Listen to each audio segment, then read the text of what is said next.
el Zoom. Bueno, en el encuentro de hoy nos acompaña Mónica Torres. Mónica Torres es psicoanalista, analista, miembro de la Escuela de Orientación Lacaniana y de la Asociación Mundial de Psicoanálisis. Es miembro del Consejo Científico y Académico del ICDEVA y docente del ICDEVA. Docente de la Maestría Clínica Psicoanalítica en la Universidad Nacional de San Martín. Responsable del Departamento de Estudios Psicoanalíticos sobre la Familia, Enlaces, y directora de la revista Enlaces. Ha sido presidenta de la Escuela de la Orientación Lacaniana, miembro del Consejo de la Escuela de la Orientación Lacaniana y de los carteles de PASE.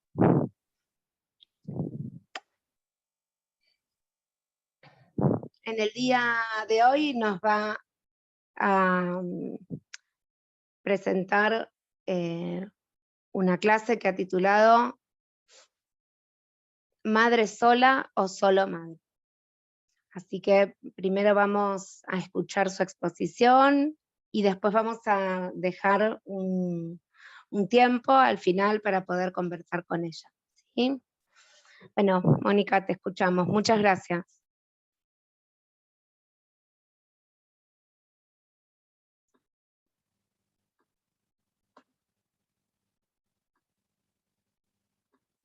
¿Será que no? Ahí está. Ya está. Ahora sí. Bueno, buenos días a todos. Veo mucha gente conocida. Lo primero, agradecerles la invitación. Es un placer, es un tema que es un placer hablar de esto. Me costó bastante pensar qué decir sobre esto, no porque me falte, sino porque he trabajado mucho sobre el tema y entonces quise hacer un recorte, pero por supuesto que el resultado final no es tan recortado. Porque en realidad voy a tratar de ir lo más brevemente que pueda, desde el primer Freud hasta el último Lacan, en un recorrido que pasará por los diferentes momentos en la obra de Freud y en la enseñanza de Lacan, hasta llegar a lo que quiero plantear como un dilema más actual, ¿no? Que es el que da el título a la presentación. ¿Madre sola o solo madre? Con signo de interrogación. Una vez tuve que hacer muy brevemente este recorrido, no sobre esta pregunta, sino sobre la sexualidad femenina en general, en un plenario en París donde cada uno hablaba 10 minutos, y Alexander Stevens, que era el que coordinaba, que es un belga encantador, tenía un reloj despertador que sonaba a los 10 minutos, con lo cual me la pasé reduciendo y reduciendo y reduciendo con un reloj, porque sabía que iba a sonar en el medio del plenario, y logré lo que voy a decir hoy, decirlo en 10 minutos. No era específicamente sobre el tema madre sola o solo madre, pero era sobre el tema de la sexualidad femenina y la feminidad, digamos, ¿no? Entonces, bueno, hice ese recorrido, así que va a ser más fácil hoy, porque voy a tener más de 10 minutos. Por otra parte, el artículo ese está publicado en un caldero, en el caldero número 89, que nunca pude encontrar. Fui a mi consultorio a buscarlo, lo busqué en mi casa, pero entre tantas bibliotecas, ese no lo encontré. Pero no importa porque seguramente hoy estoy haciendo otra cosa. Bueno, de entrada, lo que quiero plantear, y es el punto al que voy a llegar, es que estos dos conceptos, madre sola y solo madre, no se superponen de ninguna de las maneras.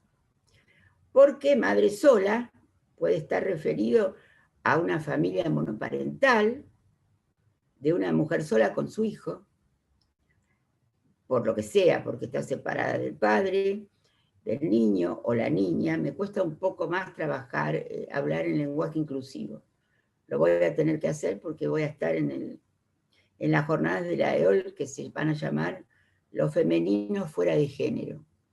Y voy a trabajar justamente la cuestión de, con otros. Voy a trabajar el tema de, porque es una dupla, voy a trabajar el tema de el lenguaje inclusivo y la lengua, ¿no? Así que voy a trabajar bastante sobre ese tema. En fin, una madre sola puede vivir sola con un niño y no por eso transformarse en solo madre. Del mismo modo que una mujer casada y con varios hijos puede transformarse en solo madre. Es decir, que la madre predomine sobre la mujer, hasta abandonar el deseo por ahí en general, en especial el deseo sexual, ya sea por el hombre con el que ha concebido esos hijos, ya sea por cualquier otro hombre, ¿no?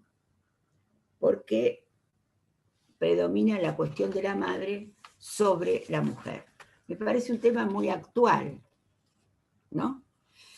Se trata de que la libido en esos casos está completamente tomada por la madre, así con mayúsculas y letras blancas, podría uno decir. Es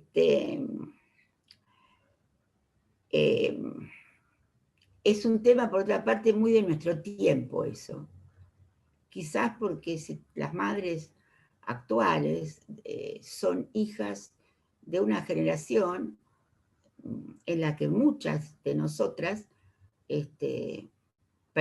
tuvimos que ver con el movimiento feminista de los años 70, ¿no? Donde esto de solo madre no pasaba. Era un movimiento distinto del feminismo, ¿no? Entonces quizás sea una reacción de las hijas de esas madres, digamos, de finales de los 70, a hacer lo contrario que sus madres, no en todos los casos, por supuesto, porque aclaran muy bien ustedes que las soluciones son singulares. Muy bien. Y creo que es más de este tiempo, ese empuje, como si hubiera vuelto algo anterior al movimiento feminista de los 70. Como un empuje hacia la madre, en ellas mismas, en sus pares y a veces en sus parteners. Porque abundan mucho, así como hay el concepto que introdujo Jacques Alain Miller en su seminario, el que dio con Éric Lorard, del otro que no existe y sus comités de ética, existe la feminización del mundo y correlativo a eso existen las nuevas virilidades.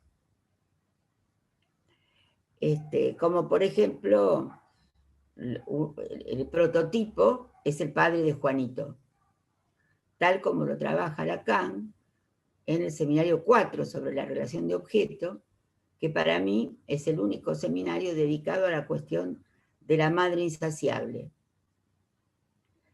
que suele ser la madre que encontramos en las fobias, ¿no? Y allí aparece por primera y única vez el concepto de carencia paterna, que se refiere a un padre débil, no es la forclusión del padre. Carencia paterna parece que Lacan lo usó solo para referirse a la fobia, ¿no? Especialmente a la fobia de Juanito. Y en realidad en un capítulo donde habla de que la solución de Juanito fue encontrar la distancia entre las generaciones por la vía de la doble madre, como pasó con André Gide y con Leonardo da Vinci. Es a los tres que se refiere Lacan en el seminario de la relación de objeto, y bueno, es de diferente manera, ¿no? Que encuentran la solución al tema de la doble madre. Juanito la encuentra haciendo casarse a su abuela paterna, o sea, al padre con su propia madre. Entonces él se casa con la madre de él. Y así tenemos dos generaciones. Pero es una solución que no es por la vía de la metáfora paterna. Fíjense que estamos a la altura del seminario 4. Y es la solución de Gide, bueno, en el caso de Juanito, da fobia. En el caso de Gide, el tema de la doble madre es con su madre, que era una mujer muy, muy severa, y desde que enviudó siempre vestía de negro y negándose mucho a cualquier tipo de placer, y la tía, que era todo lo contrario, una mujer muy colorida y muy no voy a decir que era una cocotte, pero bueno, se permitía algunas cosas que no se permitía en absoluto la madre de Gide. La hija de la tía salió como la madre de Gide, Madeleine, y Gide salió como la tía, homosexual en el caso de Gide, la solución por la vía de la doble madre. Que bueno, sería trabajar, ese tema solo es una clase, así que no voy a ahondar mucho más en eso, solo decir que Leonardo da Vinci también encuentra, según Lacan, en este capítulo, la solución por la vía de la doble madre, que en ese caso es su madre biológica, que era una criada en la familia de los nobles, que eran los da Vinci, y que según Freud, lo toma de alguna biografía que encontró de Leonardo da Vinci, y lo inventa un poco también, pero nos viene bien, digamos. Estuvo hasta los 5 años viviendo con esta mujer, Leonardo da Vinci. Y luego, el padre, el da Vinci, se casó con una mujer digamos, de la nobleza como él, y lo llevó a vivir con ellos, ya que esta mujer no podía tener hijos.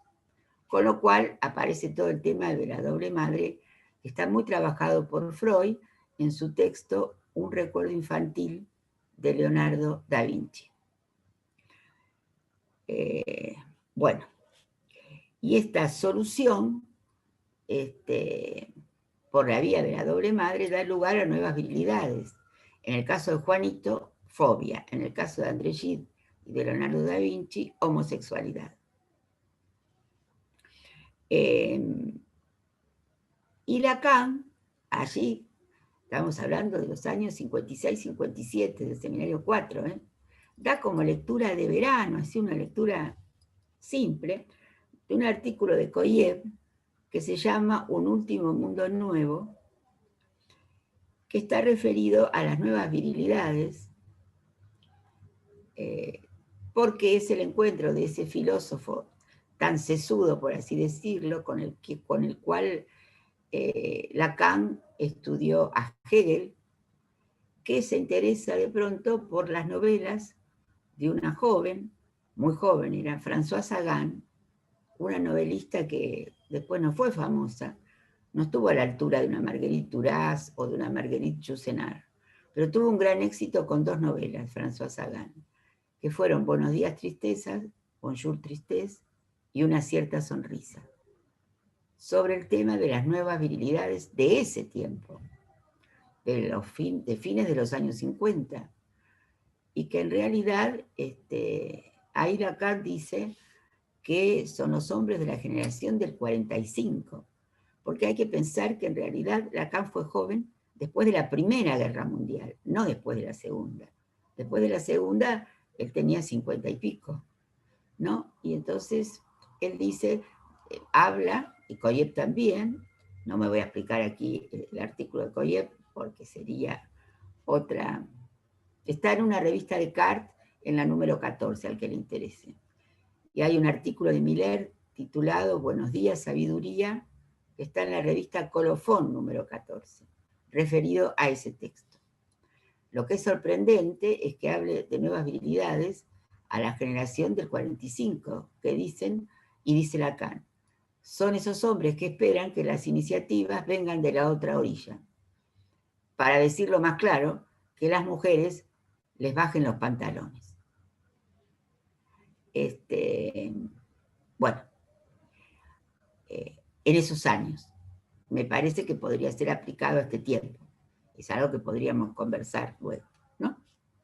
Bueno, vuelvo ahora entonces al recorrido que les anuncié. ¿Cómo piensa la cuestión de las mujeres a lo largo de la obra de Freud y de la enseñanza de Lacan? Porque es la obra de Freud y la enseñanza de Lacan, porque a Lacan le gustaba que se hablara de su enseñanza, dado los seminarios que daba, oralmente. No quería que se hablara de su obra.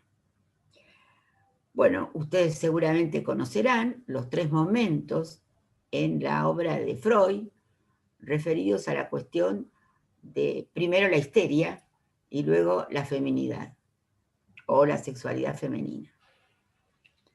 El primer momento, por supuesto, Freud inventó el psicoanálisis junto con las histéricas de este tiempo, que como todas las histéricas de todos los tiempos, eran bastante abiertas a mostrar su inconsciente. O sea, a ir de C2 en S2 en S2, a hablar de lo que les pasa. No es tan frecuente en los hombres, en los obsesivos, digamos, ¿no? A veces se superpone y a veces no, mujer con histeria y hombre con obsesión. No es lo mismo de cualquiera de las maneras. Bueno, pero en su pasaje, Freud, para entender la sexualidad femenina y la feminidad, que son artículos del año 32 y 33, empieza a finales del siglo anterior por ubicar la cuestión del trauma, ¿no? Es decir, Freud cree que todas las histéricas habían sido seducidas en algún momento por un adulto enfermo, impotente, siendo niñas o púberes, y que había ocurrido un accidente, cito a Freud, ¿no? De esa índole en sus biografías, lo que había producido un trauma, y ese trauma es lo que producía la enfermedad histérica, ¿no? A esto pertenecen los primeros historiales de Freud, el caso Amy, el caso Lucy, y el caso Emma. Hay que decir a favor de Freud que nunca creyó totalmente en la teoría del trauma, porque siempre necesitó al menos 2 escenas para ubicar el trauma. No bastaba con el trauma. Tenía que ocurrir una segunda escena que resignificara la primera, ¿no? Porque la primera no tenía valor de trauma hasta que aparecía la segunda.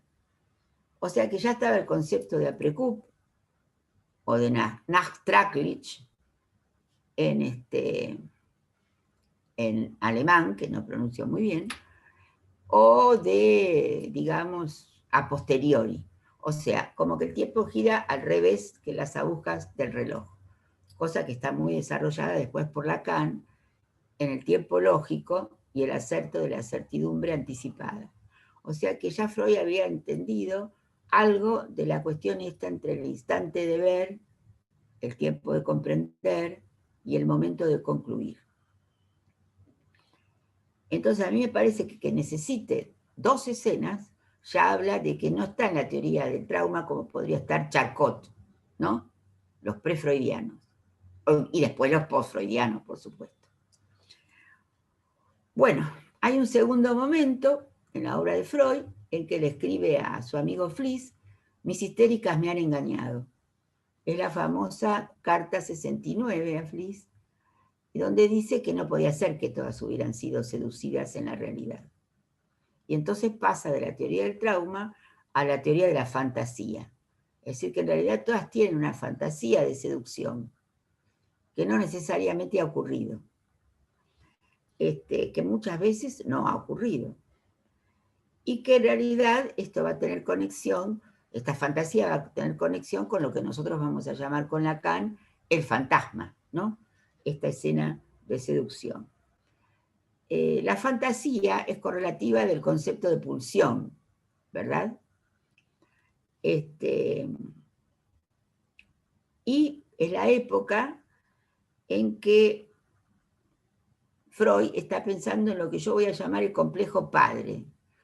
O sea, que todas las histéricas tenían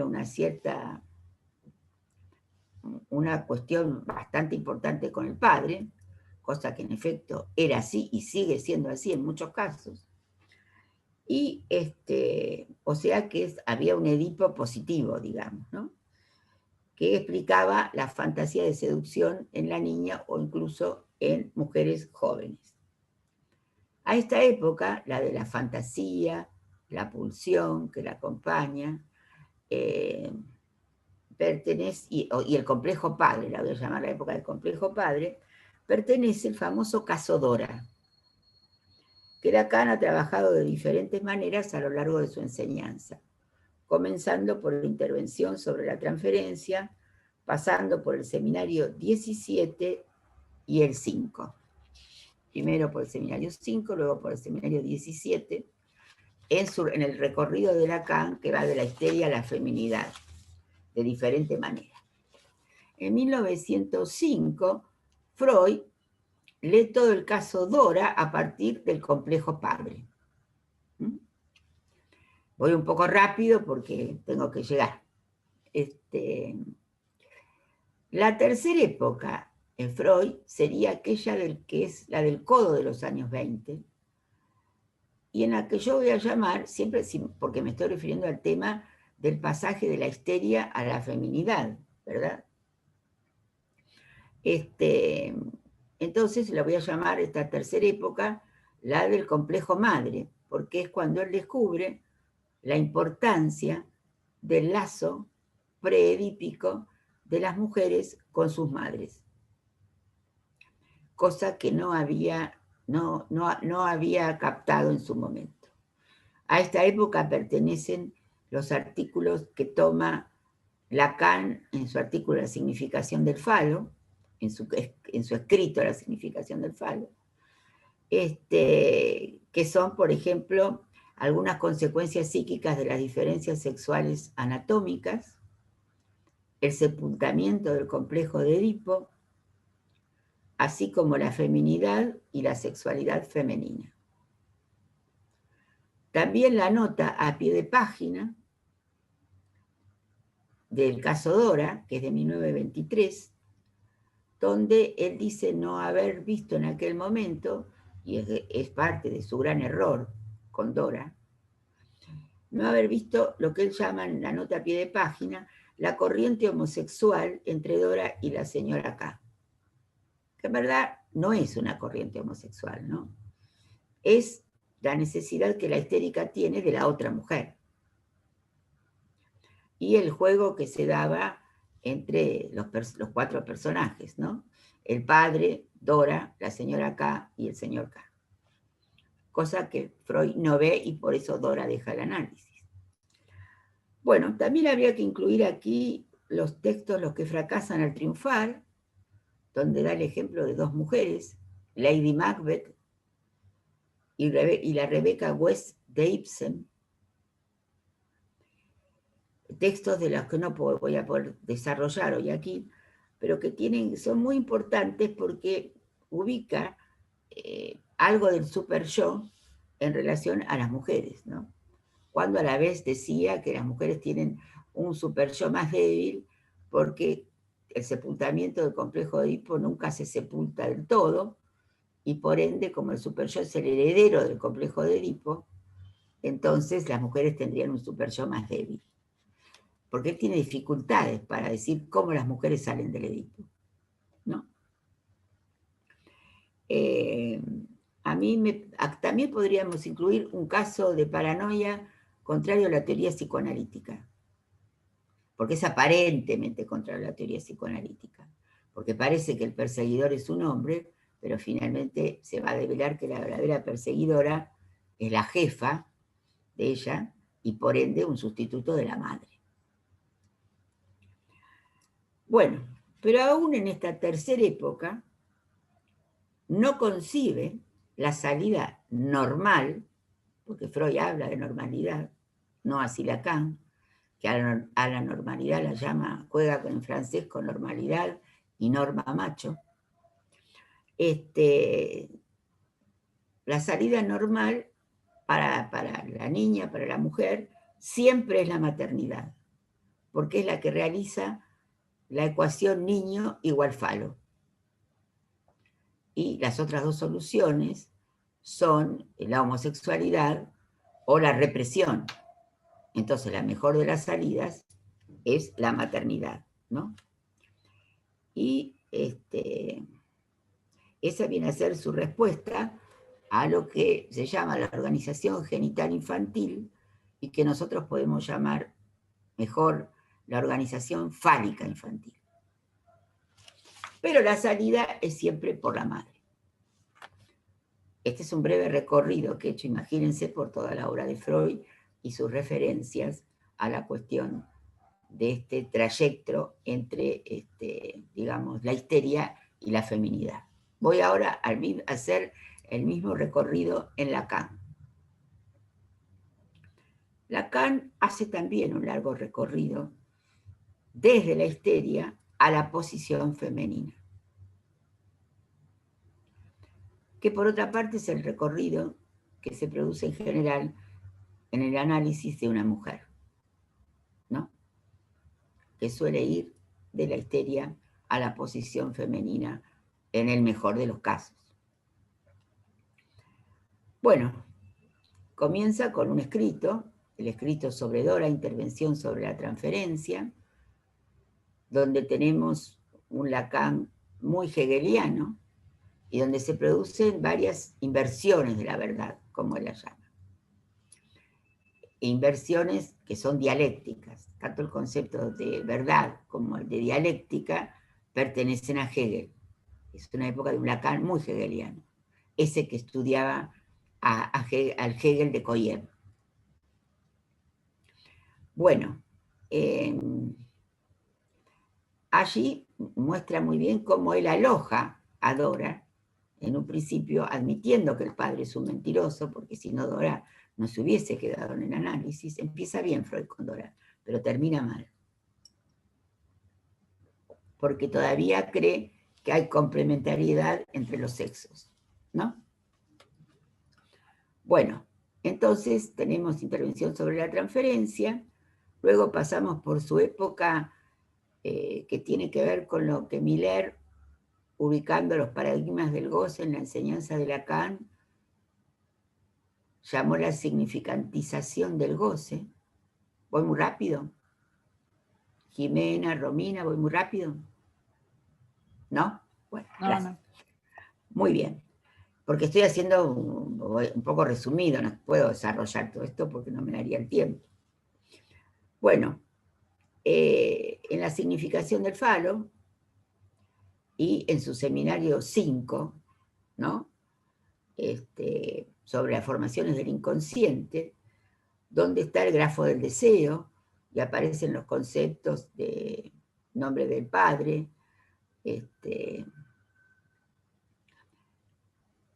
y también del gran otro, ¿verdad?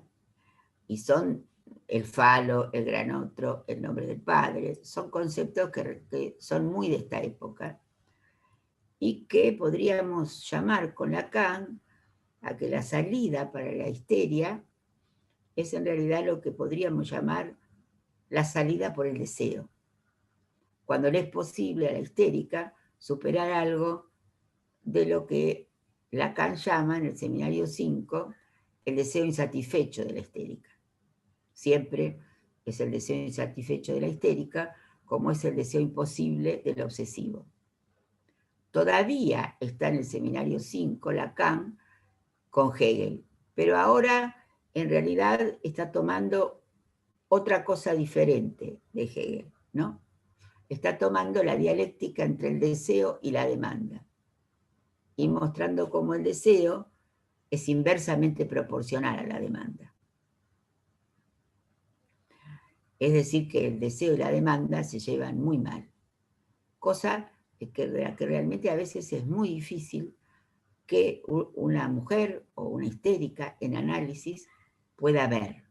Digo, lo entienden racionalmente, ahora siguen demandando, de la manera en que se demandan las formas actuales, ¿no? No hablemos con los nuevos gadgets, o sea, me clavó el visto, no me contesta, está usando el teléfono y sin embargo no responde a lo que le acabo de escribir, y todas las modernas formas de las cartas de amor de la época. O sea, las mujeres, como dice Lacan, todas erotómanas. Hay una erotomanía que no es psicótica, que es normal en las mujeres, y es la fascinación que tienen por el amor, lo que las lleva a veces a demandar lo que él no les va a dar porque se lo demanden, y que por otra parte tampoco es lo que ellas quieren de verdad.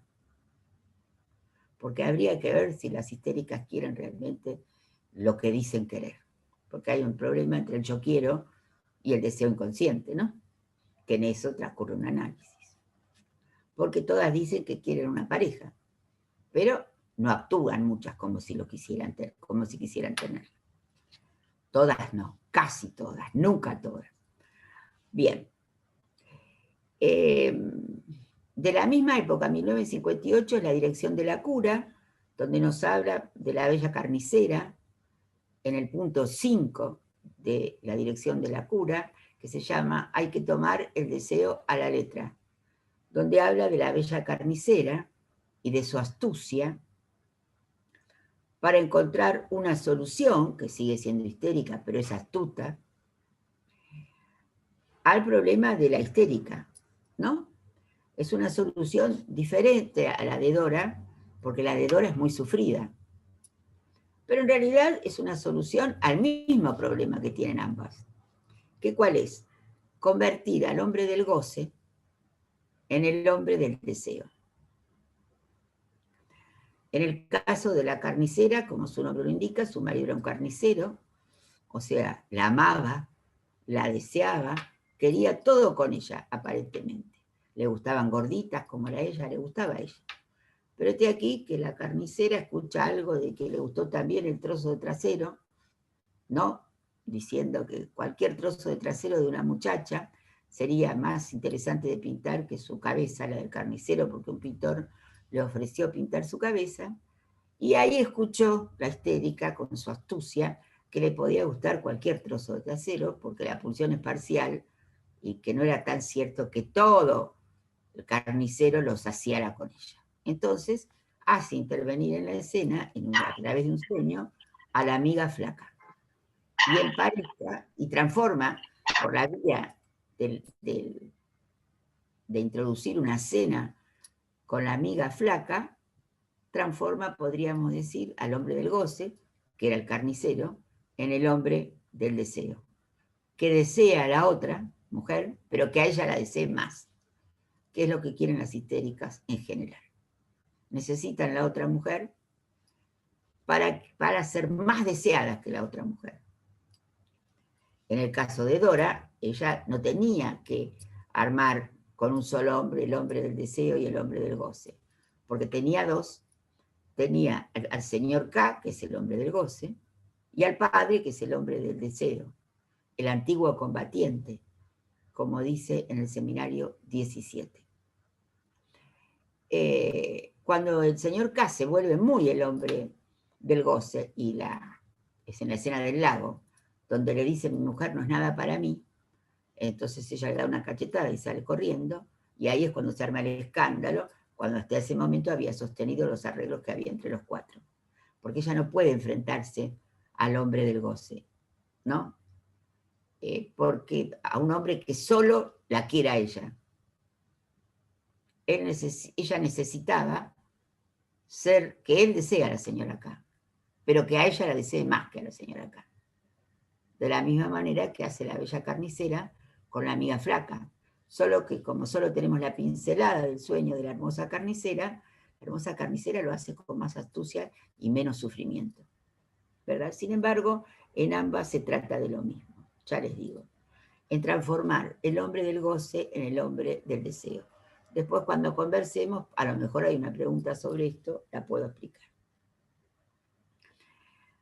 Bueno, todo esto está muy explicado en el esquema lambda o esquema L, donde se entrecruza lo imaginario con lo simbólico.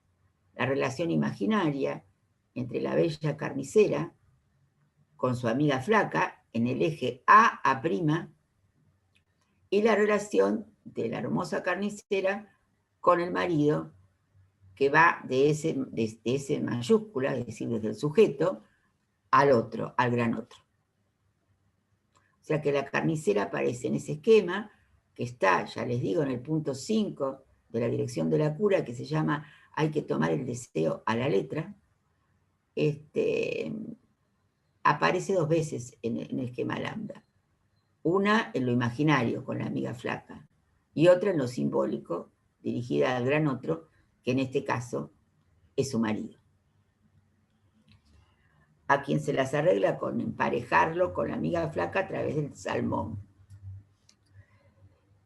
Pero tampoco me va a dar el tiempo de desarrollar esto. Ya les digo, después en las preguntas, cada uno me preguntará o querrá conversar de algo en especial, supongo, entre todo lo que estoy diciendo. Bien. Pero pensemos que a esta altura de la enseñanza de Lacan, él todavía está pensando podríamos decir, en el deseo. Todavía no está pensando en el goce. Por ende, la salida que propone es la salida por el deseo. Y todavía está muy referido al falo, ¿no? Y a la salida, ya les digo, por el deseo. Ser, digamos, ser deseada más que la otra, pero todavía es la necesidad de la otra mujer. Hay un artículo precioso que está publicado en alguna revista de Enlaces, que no me acuerdo qué número, no me acuerdo si es la 24 o la 23, que se llama Trío de Melo, que quiere decir trío de melodrama, y se refiere a este trío, el trío de la bella carnicera, la amiga flaca y el carnicero. Es un trabajo muy lindo de Miller, que está escrito con términos de comedia, como si fuera una obra de Molière. A Miller le gusta especialmente Molière. Y Molière fue alguien muy adelantado a su tiempo, que escribió bastante sobre estas cosas. Las mujeres sabias, las preciosas ridículas, pero no solo habló de las mujeres, también habló de los hombres. El burgués gentilhombre, el médico a palos, el avaro. Bien. Y el aturdido, de donde sale en parte el título del escrito de Lacan, L'Étourdi. Bien. Entonces, ya en el seminario 17, Lacan, porque va evolucionando, de situar la falta en la mujer hasta después en el 20, situar el goce en exceso al goce femenino. Un goce suplementario, o sea, va desde la falta al exceso, la enseñanza de Lacan con respecto a este tema. Aquí Adriana Tirquiel aclara que está en Enlaces 22. Gracias, Adriana. Bueno, entre el seminario tendría que desarrollar también lo que pasa en el seminario de la angustia, pero no nos va a dar el tiempo para eso, que es que la falta se desplaza de la privación en la mujer a la de tumescencia en el varón. Luego viene el seminario 17, donde habla por primera vez Lacan de goce de la privación, de cómo las mujeres gozan de estar privadas, ¿no? Y ve, es algo que trabaja mucho Eric Laurent en un artículo suyo que se llama Sorpresas y trastornos en la cura analítica. Yo misma lo he trabajado mucho en mi libro Clínica de las Neurosis. Hay un capítulo que se llama El goce de la privación. Pero lo interesante es que Lacan ve aquí, lo explicita mucho Laurent, digamos, el goce de la privación como antecedente del goce femenino, lo cual es bastante difícil de entender, pero tiene que ver con que ella se priva del goce fálico. Entonces, por eso es un antecedente del goce femenino que va a empezar a desarrollar en el seminario 19 y va a desarrollar mucho en el 20 en las fórmulas de la sexuación. ¿No? Hay que decir que en el medio, en ideas directivas para un congreso sobre sexualidad femenina, que es de 1960, Lacan da un paso más. Se adelanta a sí mismo. Se adelanta en los años 60 a lo que va a desarrollar en los años 70. Porque tiene ciertas frases muy interesantes. Por ejemplo, se pregunta si la cuestión fálica puede resumir todo lo que hay de pulsional en la feminidad.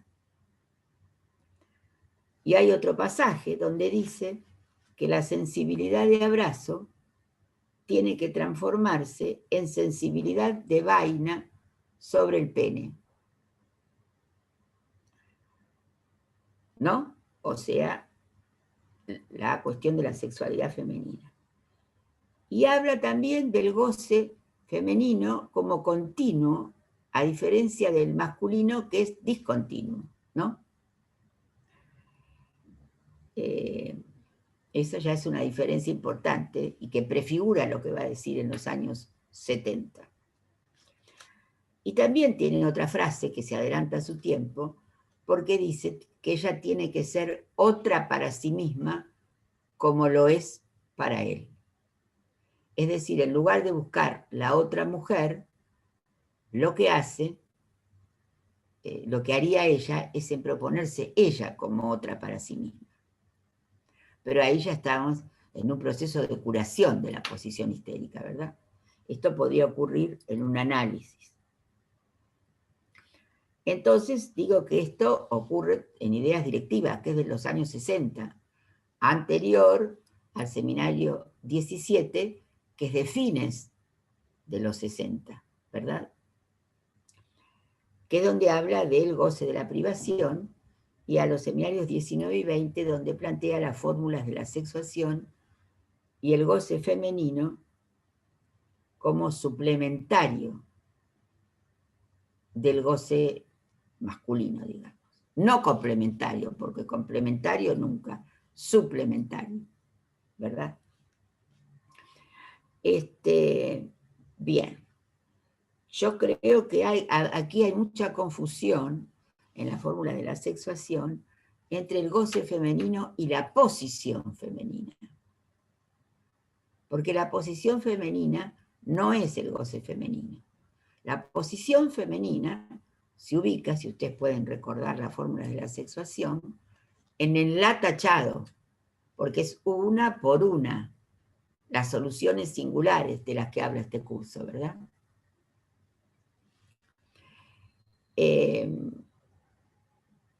Y entonces para mí la posición femenina hay que situarla en ese la tachado y en el una por una.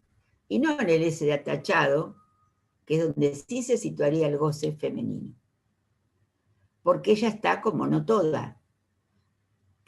Hay una flecha que va desde el la tachado, en tanto la mujer no existe, hacia el ese de atachado, que sería el lugar del goce femenino, pero otra flecha que la lleva al falo, que está del otro lado, que está del lado masculino de las fórmulas.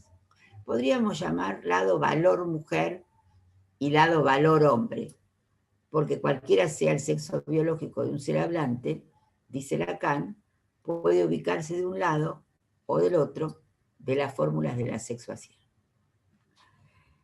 Bien, entonces ella es no toda, justamente porque tiene relación con el ese de atachado, pero también tiene relación con el falo. Si está completamente y solo relacionada con el falo, tenemos la histeria. Si está completamente desamarrada del falo y toda en el ese de atachado, tenemos ciertas locuras femeninas. Ahí podríamos ubicar, por ejemplo, a Medea. O podríamos ubicar a Camille Claudel y su locura amorosa por Rodin, que la hace terminar internada en un hospicio, con la ayuda de su hermano Paul Claudel, por otra parte. Entre Rodin y Paul Claudel la internan, cuando ella era una excelente escultora, que estudiaba con Rodin, pero que enloqueció, podríamos decir, de amor. Bien.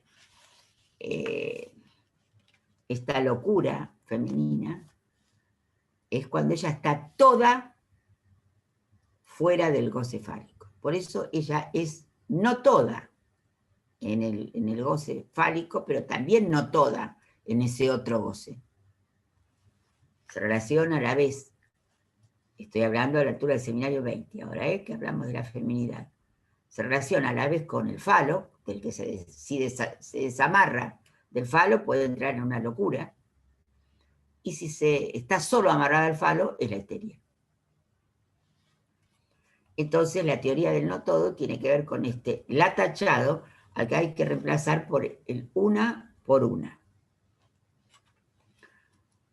Bueno, finalmente, en Joyce el síntoma, Lacan dirá que si una mujer no consiente hacer el síntoma de otro cuerpo, restará el síntoma denominado histérico.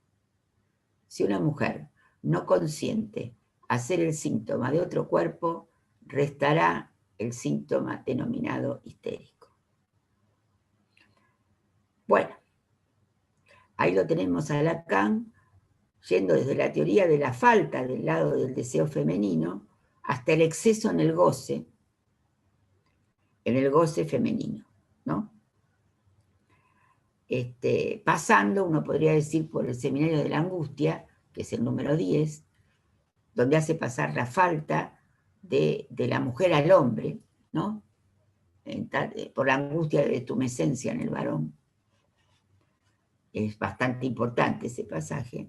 Y por el seminario 17, ¿no?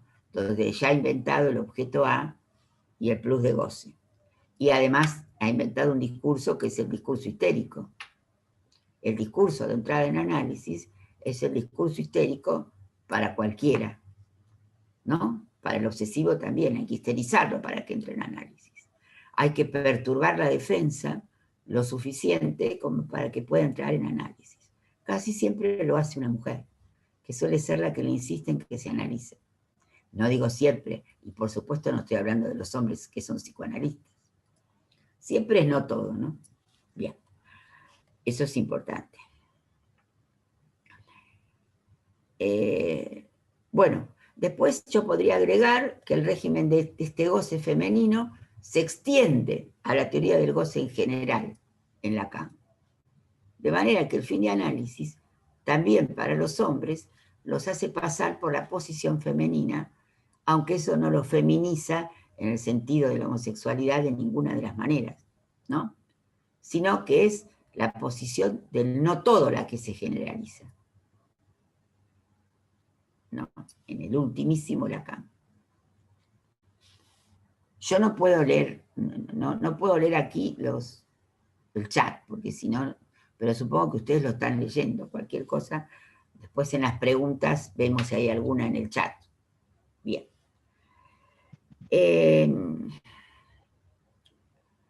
Entonces, lo importante es cómo llegar de todo lo que he dicho, del larguísimo recorrido que he hecho tan brevemente en la obra de Freud y en la enseñanza de Lacan, cómo llegamos al madre sola y solo madre. Para Freud, la solución es la vía de la maternidad. Por otra parte, siempre deja algo abierto que dice que él no termina de entender de la sexualidad femenina, lo confiesa, ¿no? Y ubica la envidia de pene en la mujer como uno de los motivos por los cuales el análisis es interminable. Esto está en análisis terminable e interminable. Dice que para él la cuestión de la mujer es un oscuro continente negro. Pero la solución normal que encuentra es la ecuación niño igual falo. Ahora, para Lacan es exactamente a la inversa. Para Lacan se trata siempre de detrás de la madre buscar la mujer. Él está siempre a favor de la mujer. Hasta el punto de relacionar al padre en su última enseñanza, no con la madre, como lo hacía en la metáfora paterna, entre el nombre del padre y el deseo de la madre, sino a definir al padre como aquel que merece el respeto y el amor porque ha hecho de una mujer el objeto causa de su deseo. O sea que en RCI, seminario 22, en realidad define al padre en relación a una mujer y no a la madre. Esto me parece importante. Bueno, pero para ir directamente a madre sola y solo madre voy a hacer una breve referencia a un filósofo y a un novelista y ensayista. El filósofo es Kierkegaard. Kierkegaard, que es el que Lacan toma en su seminario de la angustia, porque Kierkegaard es el filósofo de la angustia. Y está considerado como un antecedente del existencialismo. Kierkegaard tiene un libro que se llama De una mujer. Y nos muestra que ya en ese tiempo él estaba muy concernido por el alma de las mujeres. Y ya habla de que la mujer no la reduce a la madre, ¿no? Piensa que en realidad en cierto sentido fue un detractor del matrimonio, ¿no? Y en ese sentido Kierkegaard es un precursor de la mujer moderna. Kierkegaard, que era danés y tenía una religión protestante, sin embargo, tiene una frase como esta: el hombre venía de nacer y ya encontrábamos a Eva escuchando la filosofía de la serpiente.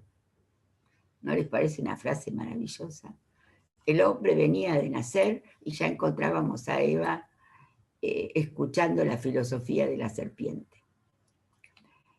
Si quieren leer sobre esto, sobre la relación entre Adán, Eva y la serpiente, está en el capítulo 1 del Seminario del Santo, por Lacan desarrollado, ¿no? En ese sentido, Kierkegaard era un gran defensor de las mujeres en la cultura, era danés. Los daneses siempre están un poco adelantados a su tiempo. Y hay otro escrito en la que habla de una actriz envejecida, y me van a perdonar, a los 30 años. Hay que entender que el hombre, esto transcurrió entre 1813 y 1855. Pero es en un escrito que se llama La crisis y una crisis en la vida de una actriz, que es un escrito que escribió en 1848, en 3 días, donde habla de que una mujer no tiene por qué ser una madre, ¿no? Que la actriz está envejecida, porque en esa época, hacia los 30 años no habían tenido hijos, ahora se expresó a los 40, ¿no? Entonces era un problema, no para Kierkegaard. Tampoco para Balzac, que tiene un libro que les recomiendo, que se llama La mujer de 30 años. Y que, bueno, también Balzac, que es 30 años después que Kierkegaard, no es tanto después, todavía está pensando que a los 30 años, por ahí ya no era el tiempo de la maternidad. Y sin embargo, Balzac dice que el porvenir de una mujer de 30 años no tiene por qué ser la maternidad, que no le está vedado el amor, y un amor independiente de la maternidad. Ahora tendríamos que desplazar esto a los 40, 40 y pico, y en algún sentido a los 50 también, ¿verdad? Bueno, pero quería hacerles estas referencias porque son interesantes para el tema, el de Kierkegaard y el de Balzac, y no están tan acostumbrados a oír sobre esto. Bueno, ambos pensaban que ellas podían tener una vida independiente de la maternidad. Bueno, vuelvo entonces a lo planteado en un principio. Bastante bien en el tiempo, me doy cuenta, como si me hubiera tomado la hora. Bueno, por supuesto que estamos en otro tiempo, y los 30 años se han desplazado al menos a los 40 o a los 50. Por ahí, en otro tiempo, si una mujer de 30 años no tenía un hijo, ya era todo un drama. Ahora, algo de ese drama se puede desplazar para las mujeres de 40 años, que se encuentran con el límite biológico de la maternidad, puesto que no hay justicia distributiva tampoco para las mujeres. Pero encontramos en la clínica que a las mujeres se les plantea la cuestión de la maternidad alrededor de los 40 años, si es que no han tenido hijos hasta entonces. Es un tema muy de nuestro tiempo, un poco antes, a los 40, un poco después. A la vez, en este tiempo, uno puede encontrar mujeres que quieren y pueden tener un hijo solas, ya sea con un donante anónimo, un banco de esperma u otra mujer. O que son madres solas porque se han divorciado o separado del padre de su hijo o hija, hijes, en fin. Y están muy bien así, y eso no las hace menos mujeres. Y hay otras mujeres que van por la vida buscando más un padre para sus hijos que un hombre. Como si llevaran el niño en la mano y fueran buscando el padre adecuado, ¿no? Cosa que es un poco un disparate, si uno se da cuenta. Porque encontrar un hombre siempre del que se enamore será siempre contingente. Y lo que ocurrirá después no se sabe. Otras prefieren la pareja sin la interferencia de los hijos, deciden no tener hijos, y para otras es un drama no encontrar un hombre que quiera formar una familia con ellas, o eso dicen. Digo, o eso dicen porque por algo no ha pasado. No hay justicia distributiva tampoco para la feminidad, como les decía antes. El psicoanálisis siempre estará del lado de la contingencia. Y no se puede analizar a una madre. Siempre es algo que yo les digo a los psicoanalistas de niños o de adolescentes, que a lo mejor tiene que ver con el lugar donde ustedes trabajan. Tener un hijo, en el mejor de los casos, no convierte a una mujer en una madre. Y menos en la madre. Ellas se analizarán una por una, siempre como sujetos o seres hablantes, y encontrarán una solución singular, no solamente al problema de que no hay relación sexual, y que la mujer no existe, y que ella es no toda, en el una por una, sino también puedo darles la buena nueva, por lo menos para mí es una buena nueva, y es que tampoco la madre existe. Y mucho menos la buena madre. Porque ahí hay un empuje súper yoico que puede hacer fracasar el análisis del niño. Digo cuando los analistas entrevistan a las madres, y las llaman así las madres. Es un problema, porque uno no puede escuchar a una madre como madre. La escucha siempre como mujer. Y yo digo que hay que llevarse bien con las madres, eso es lo principal. Porque son una mujer, no son las madres, son una mujer que ha tenido un hijo, siempre. Si se la llama madre ya es un problema, no sé cómo habría que llamarla, pero sí sé cómo habría que tratarlas. No, lo importante es que lleven a sus hijos análisis. Y si se las escucha, como entiendo que lo hacen aquí, es siempre como sujetos y como mujeres. Por ende no se le puede dar consejos sobre todo cómo tienen que ser como madres. De eso el niño tendrá que hacerse cargo en su análisis, niño o adolescente, de arreglárselas con los padres que le tocó en la vida, como todo el mundo. Los niños son tan responsables como los adultos en ese punto. Tienen a su cargo la responsabilidad de goce, como cualquier sujeto. Uno no puede cambiarle a los padres, aunque a veces podría desearlo. Si habla con las madres, las escuchan tanto mujeres que han tenido un hijo. Eso me parece fundamental, porque todo el mundo, si se analiza como hijo, hija, hije. Una por una se las escucha y se las acompaña quizás. En el largo proceso, bueno, en un análisis seguro se las acompaña, en el largo proceso que para las mujeres va desde la posición histérica a la femenina. Y no es un camino fácil. También para los hombres el fin de análisis los lleva a una posición femenina que, lejos de feminizarlo, los conduce al no todo, que es el régimen del goce para el ultimísimo Lacan. Y bueno, yo llegaría hasta aquí y daría lugar ahora, si ustedes están de acuerdo, Jimena, a la conversación. ¿Les parece? Por supuesto que de todo lo que dije puedo ahondar muchísimo, pero el tiempo está bien así, creo. Bueno, no sé cómo se manejan, si habilitan micrófonos, si leen Sí, ahora estaba viendo en el chat, en general empiezan a aparecer ahora las preguntas en el chat, pero si alguien quiere hacer una pregunta, puede habilitar el micrófono y hacerla. Yo voy a ir mirando. Y me fíjate que hay una... Hay una, sí, voy leyendo la primera pregunta que está en el chat. Te pregunto, Graciela Schnitzer pregunta, si piensas que a partir del seminario 21 se lee que encuentro con lo femenino es condición para la constitución de todo ser hablante, más allá de ubicarse a uno u otro lado.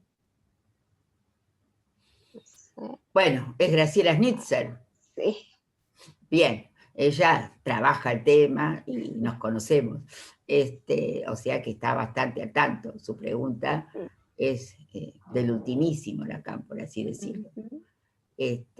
Aunque Miller ubica el ultimísimo Lacan en los seminarios 24 y 25, pero en todo caso es del último.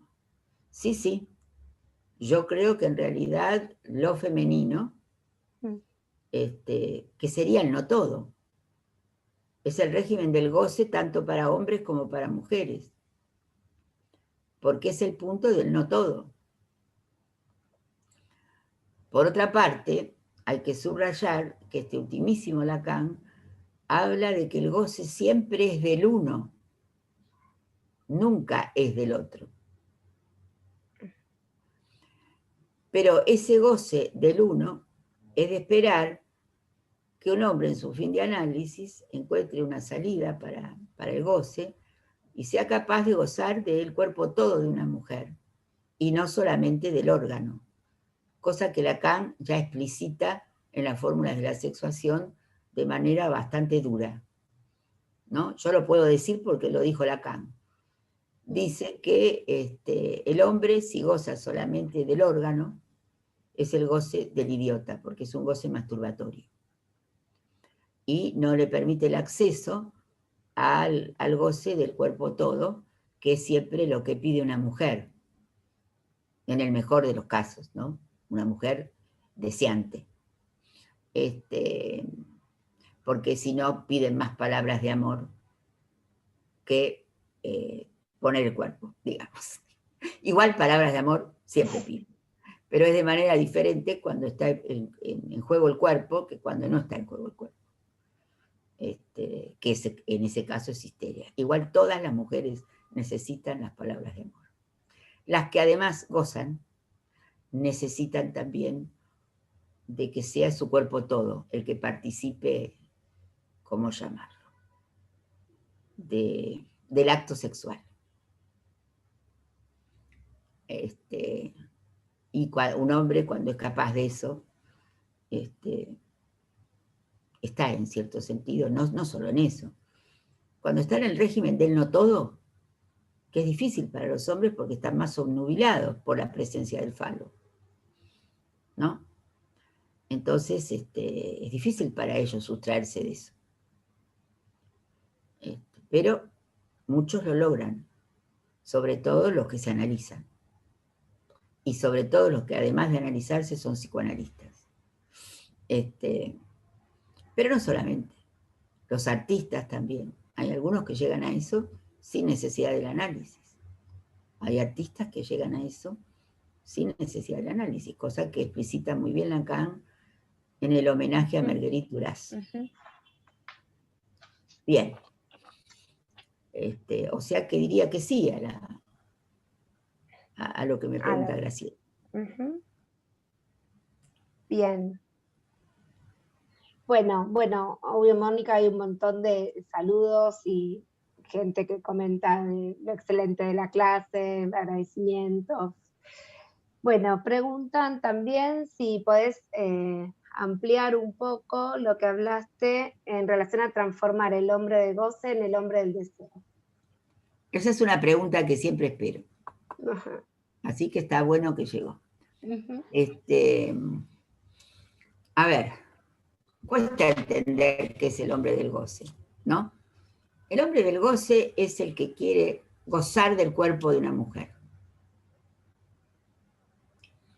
la histérica no puede plantarse como mujer ante el hombre del goce. Mientras el señor K no le hizo ese planteo a Dora, ella podía seguir en este juego de complicidades, ¿no? De hecho, Freud le dice que ella denuncia, después de haberse prestado a este juego, está denunciando este juego cuando se interrumpe, no mientras dura. Este juego, ¿no?, de circular entre los cuatro. El señor K, la señora K, el padre y ella. Porque ella en la escena del lago, si realmente estuviera en una posición femenina, tendría que entregarse a él como mujer, decirle, bueno, él se hubiera divorciado, que era una cosa que Freud pensaba como solución, que se divorciara el señor K, se divorciara el padre de Dora, entonces se casaba el padre con la señora K y Dora con el señor K. Él creía en la complementariedad sexual. Y la verdad es que cuando la manda Dora eso, Dora no, porque está en una posición histérica. Pero esto pasa hoy en día. Mujeres que salen con hombres casados, o que tengan otra mujer, que van al lugar de la esposa, y que ellas son la amante, y les gusta ser deseadas como amante. Y si el hombre se separa, se asustan. ¿No? En realidad se asustan, porque les da miedo porque no pueden enfrentarse al hombre del goce. No pueden estar a solas con un hombre. Les gusta, aunque no lo digan, aunque ni siquiera lo sepan, les gusta ser de A3, que no es el ser de A3 de Marguerite Duras, que no es edípico. Este es edípico. Necesitan la otra mujer, porque es un triángulo edípico el que hay en juego. No en vano el hombre del deseo, que es el hombre, está muy claro en el seminario 17, es el hombre que la desea, pero es un antiguo combatiente. Está el padre en ese lugar, en el seminario 17. ¿Qué es un antiguo combatiente? El que tiene todas las medallas de haber sido un hombre, muy hombre, pero que ahora está en la declinación. Y que por ende no es tan deseante, ni le va a pedir tanto el goce. Y por eso algunas mujeres también eligen hombres mayores. Porque hay algo de elegir al padre y hay algo de elegir al hombre del deseo. O sea, no tanto del goce. Por cierto que en nuestro tiempo, con las nuevas virilidades, esto es otro problema, ¿no? Pero no voy a entrar en eso, porque siguen estando las histéricas con el mismo problema que Dora y la bella carnicera. La bella carnicera, como solo tenemos la pincelada de un sueño, lo resuelve mucho mejor. Pero ella tenía el hombre del goce. El carnicero quería estar con ella, quería gozar con ella, le quería comprar el caviar, y ella quería el salmón, quería la amiga flaca, quería que en realidad se transformaron en el nombre del deseo, al carnicero, porque Freud le gustaban mucho las metáforas de la carne.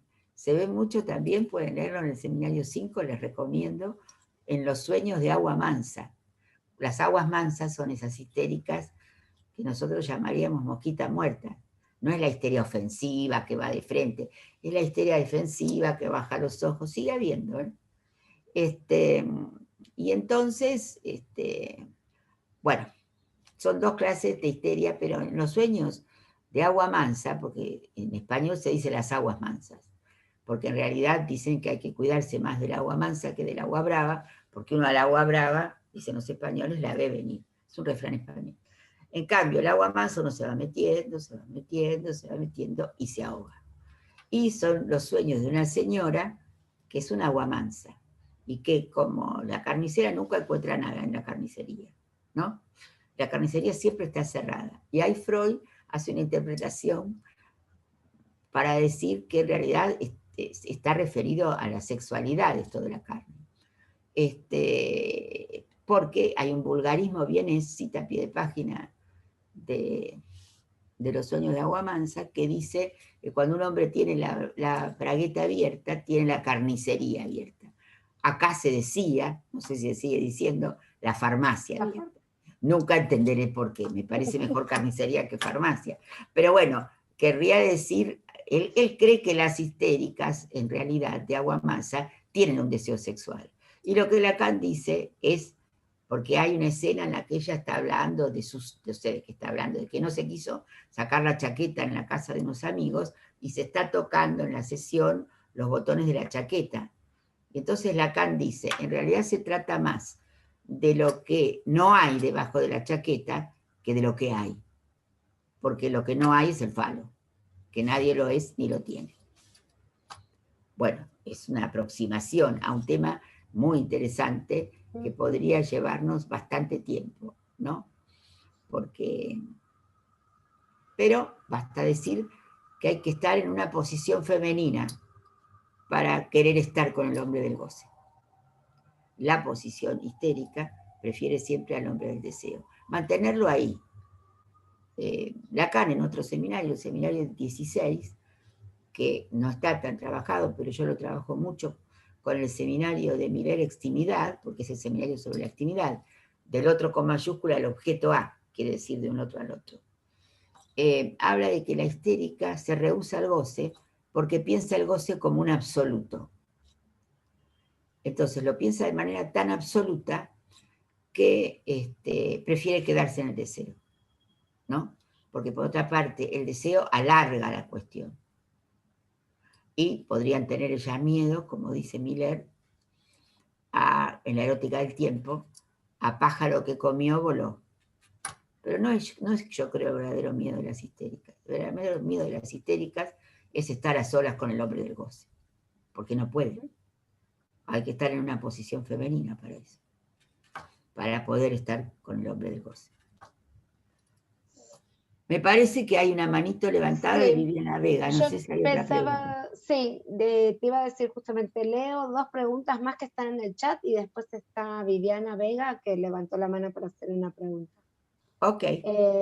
Hay una pregunta en el chat que dice, ¿las mujeres estarían más cerca de alguna manera del goce femenino, más cerca que los hombres? Bueno, tienen una ventaja. Si ellas no están muy obnubiladas por el falo, también. Porque, a ver, como el falo nadie lo es ni lo tiene, pero los hombres están un poco obnubilados por creer que lo tienen. Más que por creer que lo tienen, es como dice Lacan en el seminario de la angustia, es por tener que tenerlo. Porque es terrible eso.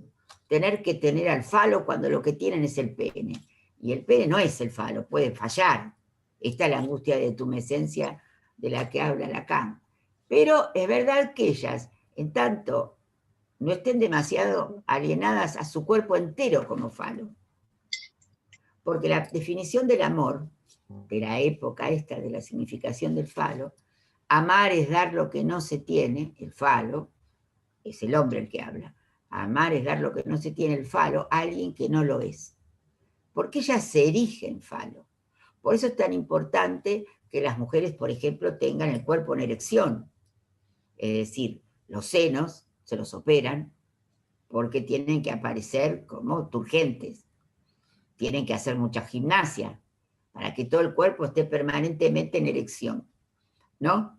O sea que ellas también están bastante obnubiladas por el falo, quiero decir.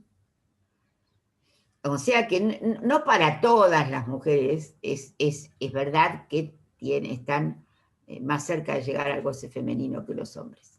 Porque algunas están muy obnubiladas por el falo. Las cirugías estéticas, todas son para mantener todo en erección. La cara, los senos, la cola, lo que venga, pero en erección. Porque es el cuerpo como falo, ¿no? Y bueno, ellas pueden estar, ellos en cambio tienen que tenerlo, ¿no? Y a la vez, como ahora está bastante de moda que se depilen y todo esto con las nuevas virilidades, por ahí se decía que un hombre si se arreglaba tanto era un poco sospechoso de que no fuera tan hombre, ¿no? Ahora no es así, porque las nuevas virilidades también se plantean el cuerpo todo como falo, ¿no? Ese es un tema para toda una clase, el tema de las nuevas virilidades. Muchas de las cosas que dije dan para toda una clase. Pero es cierto que no todos los hombres ahora vienen al consultorio siendo obsesivos. El otro día en un control, que alguien que tenía un paciente obsesivo, como el hombre de las ratas, dudaba de si era una psicosis. ¿Por qué? porque no se ven tanto obsesivos como fue el hombre de las ratas. Se ven más nuevas habilidades. O sea, yo escribí un artículo que se llama Todos Fóbicos. También podría llamarse Todos Juanitos. Es decir, los hombres están, las nuevas patronas, ¿no? Yo he puesto alguna vez como ejemplo ya viejo, las chicas de Sex and the City, que tienen su casa, sus llaves, su dinero, su trabajo. ¿Para qué necesitarían un hombre? Asustan un poco a los hombres, esas mujeres. No a todos los hombres tampoco, algunos no. Pero Sex and the City, que fue la primera cosa que salió por el año 98, de unas mujeres que les interesaba el sexo. Bueno, era diferente la posición de cada una de ellas, ¿no? Pero es muy interesante para analizar. Entonces depende qué mujeres y depende qué hombres. Uno podría decir que el hombre en general está más subnubilado o con más miedo a la castración que las mujeres, ¿no? O busca el falo en alguna parte. Por ejemplo, están muy de moda las motos, que los hombres tienen, después de cierta edad, se han hecho como fanáticos de las motos. Y yo creo que eso tiene que ver con el falo, con un goce fálico, que hay que dejar que los tengan. Por otra parte, ¿por qué no?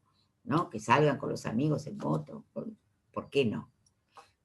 Pero creo que tiene algo que ver con que, porque está pasando en los hombres de cierta edad. Antes eran los jóvenes los que andaban en moto. Ahora hay una moda en la cual los hombres de alrededor de 60 están fascinados con las motos. Y eso tiene algo que ver con el falo, con, bueno, qué decir, con la medida fálica.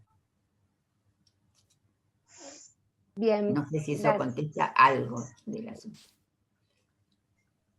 Bueno, te preguntan después si podrías desarrollar esta frase: si una mujer no consiente hacer el síntoma de otro cuerpo, restará el síntoma histérico.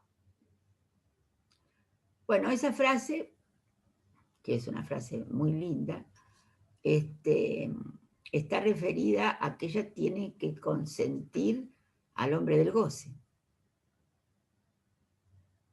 Yo lo podría decir así.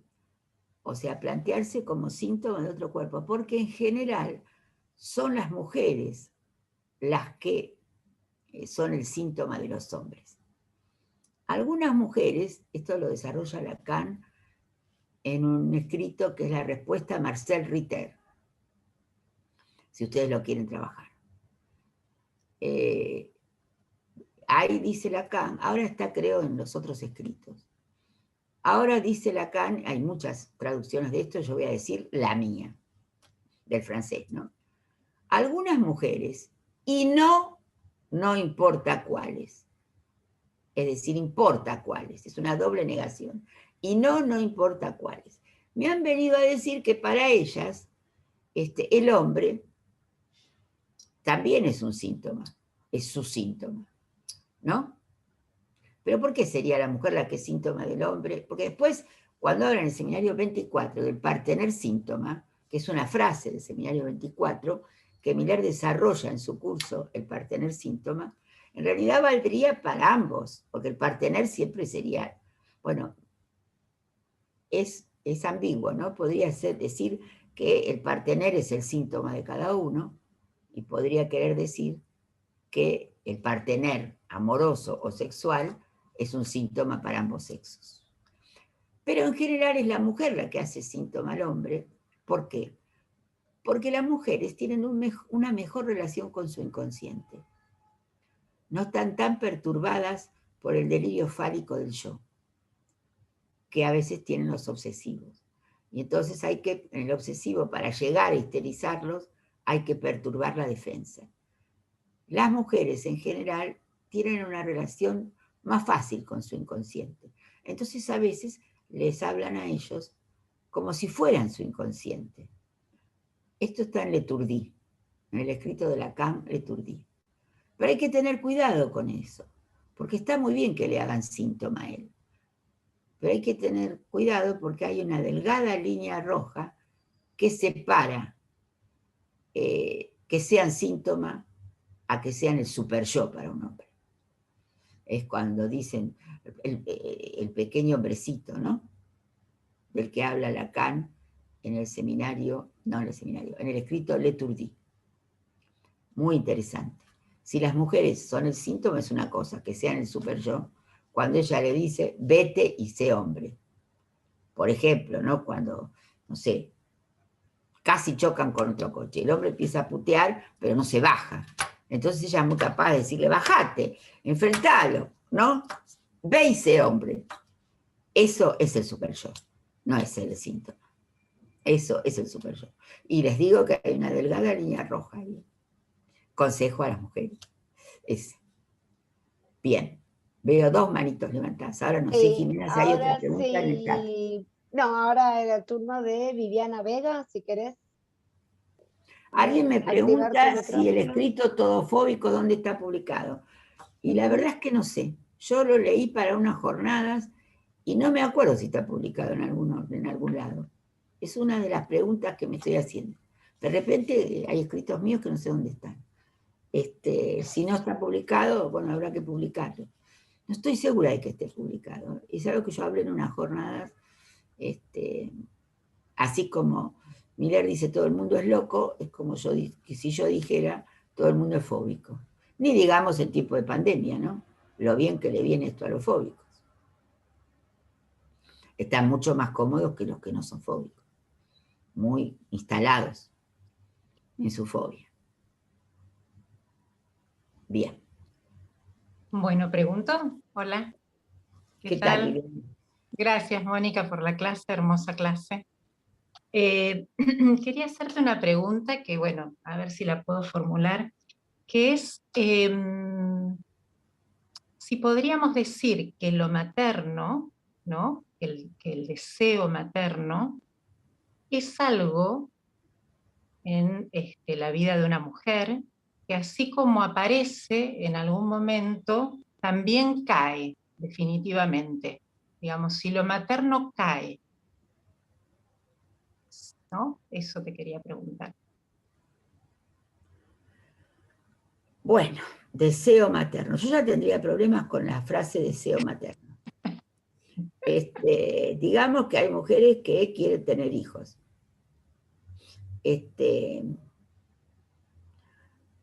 Y que pueden, en algunos casos, sobre todo cuando los hijos son pequeños, poner mucha libido en eso, demasiada a veces, ¿no? Pero después de todo, todos venimos a este mundo, en el mejor de los casos, siendo el falo para nuestras madres. Porque mucho peor sería ser objeto en el fantasma de esa madre, ¿no? Estaríamos más cerca de la psicosis. Es mejor ser un síntoma entre los padres, pero seguro que todos, si ese es el primer tiempo del Edipo, ya en el seminario 5, es ser el falo de la madre. Lo que pasa es que después interviene el padre, que puede ser el padre u otro hombre, u otra cosa, pero tiene que haber una terceridad, ¿no? Que puede ser otro hombre, pero también puede ser, no sé, el amor, por ejemplo, por su profesión, algo que la parte de que el niño sea todo para ella. O sea, en realidad la angustia de Juanito aparece cuando tiene las primeras sensaciones en el pene y piensa que su pene es poca cosa para ser el falo de la madre. Y después piensa que su cuerpo todo es poca cosa para ser el falo de la madre. Y ahí Miller habla, y muy lindo, en la introducción creo que es al seminario 5, de la clínica del niño engañador. O sea, de cómo el niño se las tiene que arreglar para disimular y fingir ser el falo de la madre, ¿no?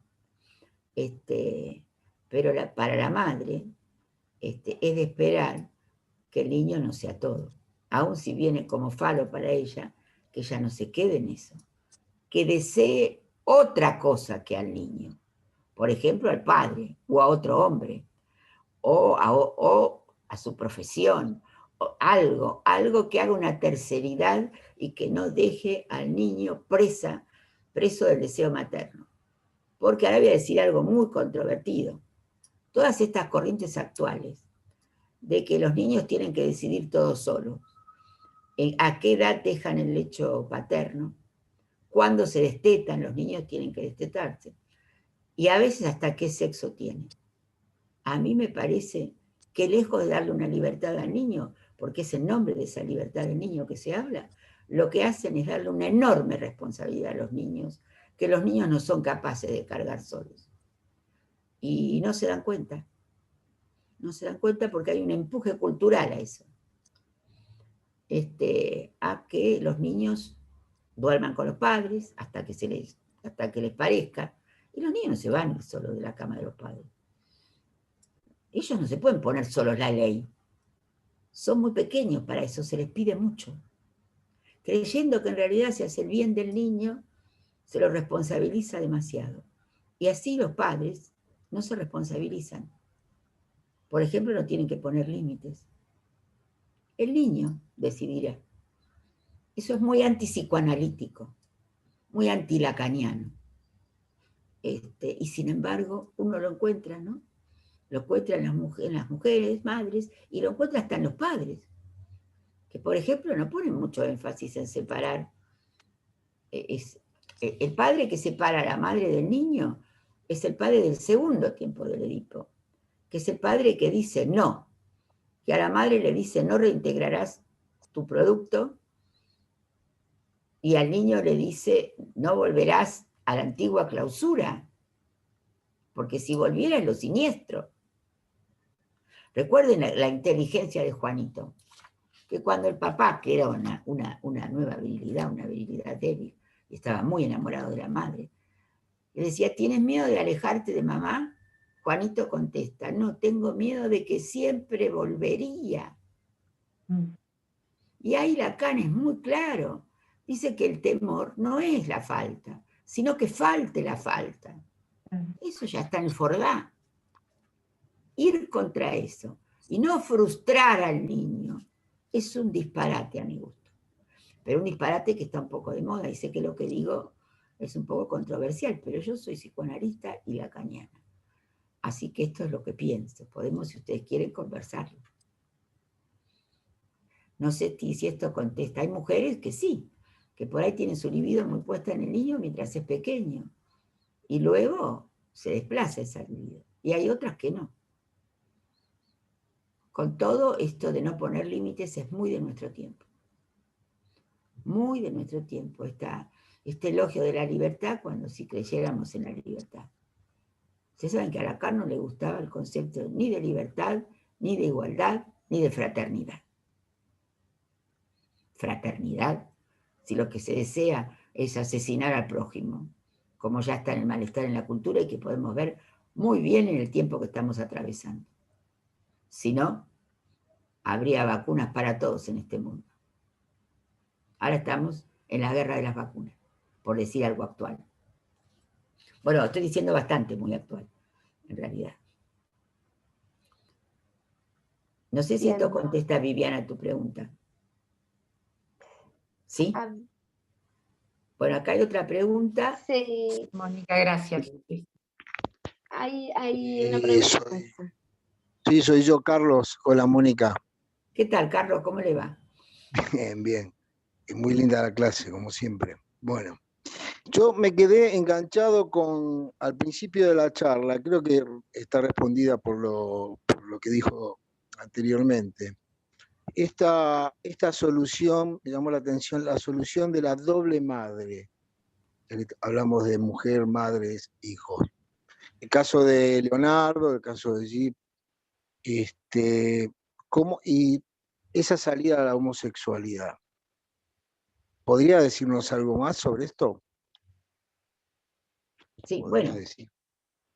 En realidad la salida por la doble madre, Lacan la toma para Juanito, que es fóbico, y para Gide y Leonardo, que son homosexuales. El tema de la homosexualidad es un tema complicado, porque en realidad la homosexualidad es transestructural, no es una estructura, no por eso son perversos. O sea, los homosexuales, como todo el mundo, pueden ser neuróticos, psicóticos o perversos, pero eso como cualquiera.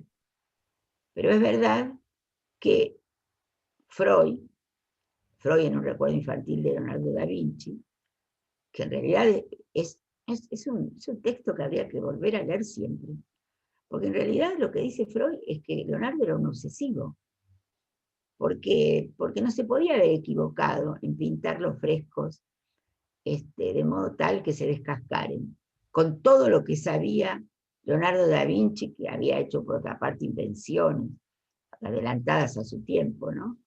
Y que eso lo toma él como un síntoma. Por eso cuando se muere la madre biológica, él en vez de escribir, se murió mi madre, escribe entierro de Catalina, tanto dinero, ¿no? Y cuando le compra una capa a su amante, en vez de escribir algo del amor a su amante, escribe cuánto le costó la capa. De esas cuestiones de que no son tan equivocadas, tan equivocado lo que dice Freud. Freud deduce que entonces es un obsesivo, porque en vez de hablar de lo que siente, hace cuentas. Y entonces de ahí, el artículo ese da para la obsesión y da para también para hablar de la madre fálica, que la arma en el cuadro Santa Ana, la Virgen y el Niño, que está en el Louvre, y que cualquiera que vaya, yo por lo menos fui y me paré ahí para pensar lo que Freud pensó en el momento que vio ese cuadro, ¿no? Donde está la doble madre, porque en realidad está pintada Santa Ana, la Virgen, el Niño, y también hay una duplicación del Niño. Leonardo hizo varias versiones de ese cuadro. Yo vi varias. La que está más completa es esa, y es ahí de donde Freud saca la cuestión del buitre en la boca del niño, que sería el falo de la madre. Pero después se supo que no era un buitre, que era un Milano, que estaría dibujada en el entrecruzamiento entre las faldas de Santa Ana y la Virgen María, que sí me aparecen como teniendo la misma edad. Es decir, dobles, ¿no? Como si fuera no la madre, sino las dos madres de Leonardo. Y él encuentra que entre las vestimentas mezcladas hay el dibujo de un buitre. Y ahí explica toda la cuestión, pero no importa si era un buitre o un Milano, y si se ve o no se ve el buitre en las ropas mezcladas de Santa Ana y la Virgen. Lo que quería Freud es sacar el concepto de madre fálica de ahí, y lo logra. Entonces, hizo un poco inventor, ¿no? Entonces nos vamos a poner a discutir sobre la realidad. De ahí sale el concepto de madre fálica. Pero es verdad que a veces la carencia paterna, como la del padre de Juanito, como la del padre de Leonardo da Vinci, el padre de Gilles directamente estaba muerto, puede llevar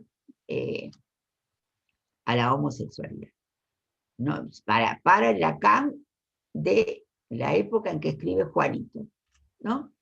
Es decir, puede llevar a que la salida por la doble madre lleve a una fobia o a la homosexualidad. De hecho, es muy duro cuando habla de Juanito.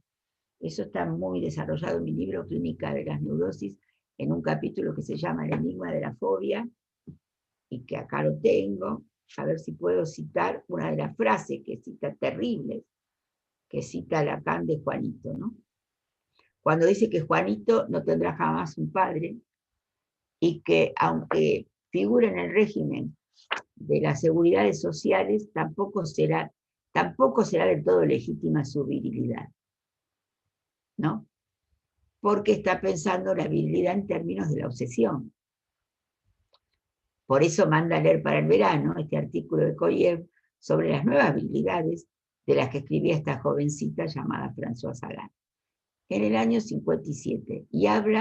Y Koyev habla de la generación del 45, ¿no? Cuando va hablando de los diferentes mundos. Es un artículo muy difícil, que lo explica mucho Miller en su artículo Buenos días, sabiduría, donde dice, se acabaron los hombres, ya no hay excepción del lado masculino de la fórmula. Se acabó el programa. Bien, referido a las nuevas habilidades, ¿no? Las nuevas habilidades están muy referidas a la carencia paterna, no a la forclusión, a la carencia. Es decir, un padre débil. No es que hay forclusión del nombre del padre, porque eso sería una psicosis. Y no era una psicosis. Ni Juanito, ni André Gide, ni Leonardo da Vinci, ¿no? Eso por contestar un poco a una pregunta que sería más largo contestarla, ¿no? Porque no creen la legitimidad de la posición masculina, Lacan, si la solución es por la doble madre. Pero ustedes piensen que era cuando todavía no había escrito los 3 tiempos del Edipo, que los escribe en el seminario 5. El ultimísimo Lacan es otra cosa, es realmente otro Lacan. Pero no deja de ser interesante este tema de la doble madre, porque muchas veces la madre de la madre se transforma en el gran otro para los niños. Eso es muy habitual en la clínica, porque hay mucha desaparición de los hombres. Sobre todo, depende en qué sectores sociales, ¿no? Pero además los hombres están profundamente convencidos de que no tienen que ser severos con los niños, que no tienen que ponerle límites, porque si no es un abuso de autoridad. Y además las madres se enojan si hacen eso. Lo cual es un problema. Es un problema. Porque la doble madre la encontramos bastante hoy día. ¿No? ¿Sí? Es una pregunta a los que trabajan con las madres. ¿No encuentran mucho que el gran otro para esa madre o para esa mujer, me gusta más a mí decir, es más su propia madre que el padre del niño? El padre del niño puede estar ausente, sobre todo en las clases bajas, ¿no? No es, por ejemplo, Lacan dice de Juanito que si la madre no hubiera sido judía y progresista, posiblemente Juanito hubiera sido militar o cura. Así fue músico.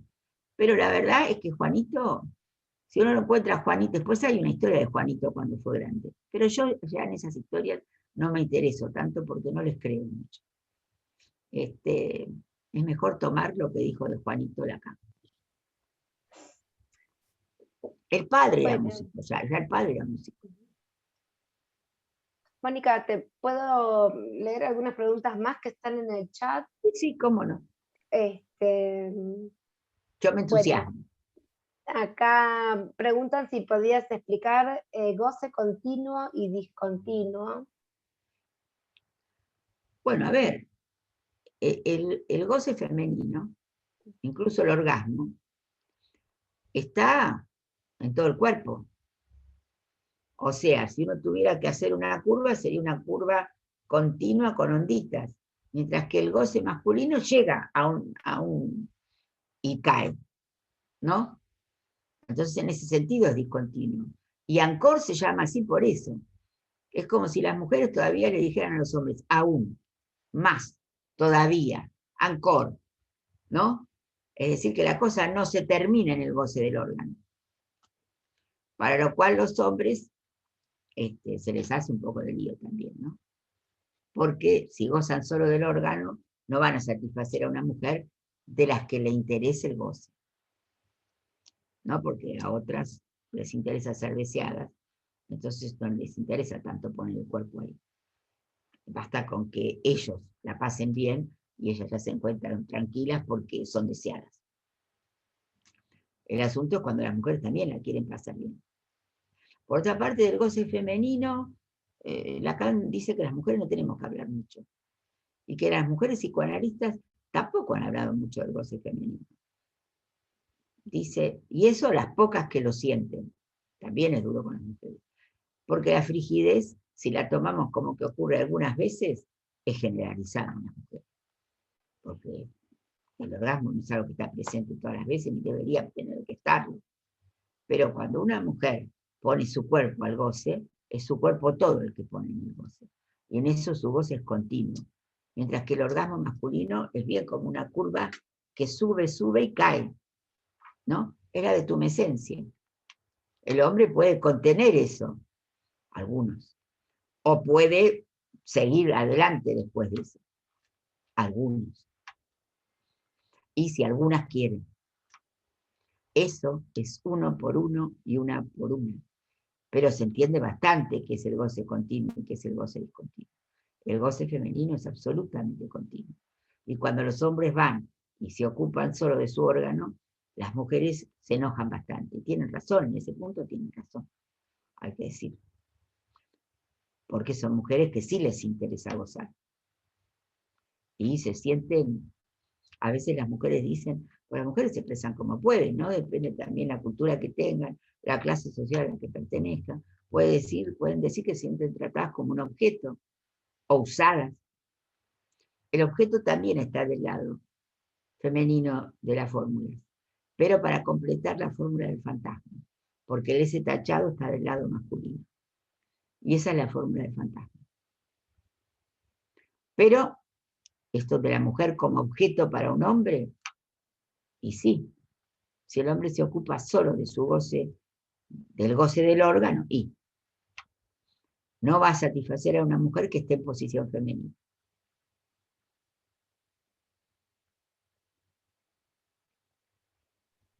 Porque las que están en posición histérica no hay manera de satisfacer.